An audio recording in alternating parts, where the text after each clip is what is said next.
नमस्कार।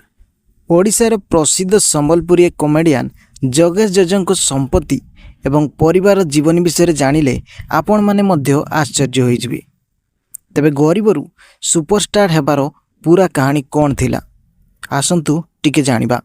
जणे साधारण लोकरू केमिति हेले लक्ष लोकंकर हसर कारण चलंतु टिके जानिबा। जगेश जजो ओडिशार पश्चिम अंचल संबलपुर बालांगीर साइड रे जन्म होइतिले। छोट बड़ू से मजाड़िया स्वभावर थिले और लोकं को हसैबारे भल पाउथिले। स्कूल और कॉलेज दिन रे से मंच उपरे कॉमेडी परफॉर्म करुथिले। आरंभ रे छोट छोट स्टेज शो और लोकल प्रोग्राम रे कॉमेडी करुथिले। परे से यूट्यूब एवं फेसबुक रे संबलपुरी कॉमेडी वीडियो अपलोड करले। तांकर यूनिक स्टाइल भाषा और रियलिस्टिक एक्टिंग दर्शक मानकू बहुत पसंद हला। दिनकू दिन वायरल हेबाकू लागिले। जगेश जजो निज परिवार को पब्लिक रे बहुत देखांती नहीं।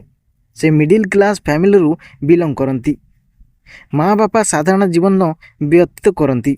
तांको पर्सनल लाइफ बहुत प्राइवेट रखती। जगेश जजों इनकम अनेक सोर्स रु आसे जेपरि कि YouTube monetization, Facebook video earning, stage show, live event एवं ब्रांड प्रमोशन एवं कोलाबोरेशन रे अधिक इनकम करथांती। मासको से 4 ରୁ 5 लाख टंका इनकम करथांती। संबलपुर कॉमेडी रे निजर नाम तैयारी करछंती। ओडिशार वेस्टर्न कल्चर को प्रमोट मध्य करुछंती। हजार हजार फैन फॉलोइंग तांकर वर्तमान सुधा रही। जगेश जजो वर्तमान समय रे विवाहित अछंती। तांको पत्नी होची शिवानी। तेबे जगेश जजों मोट संपत्ति विषय जदि कहबा तांकर प्राय 10 ରୁ 15 कोटी टंका तांको पाखरे संपत्ति अछि।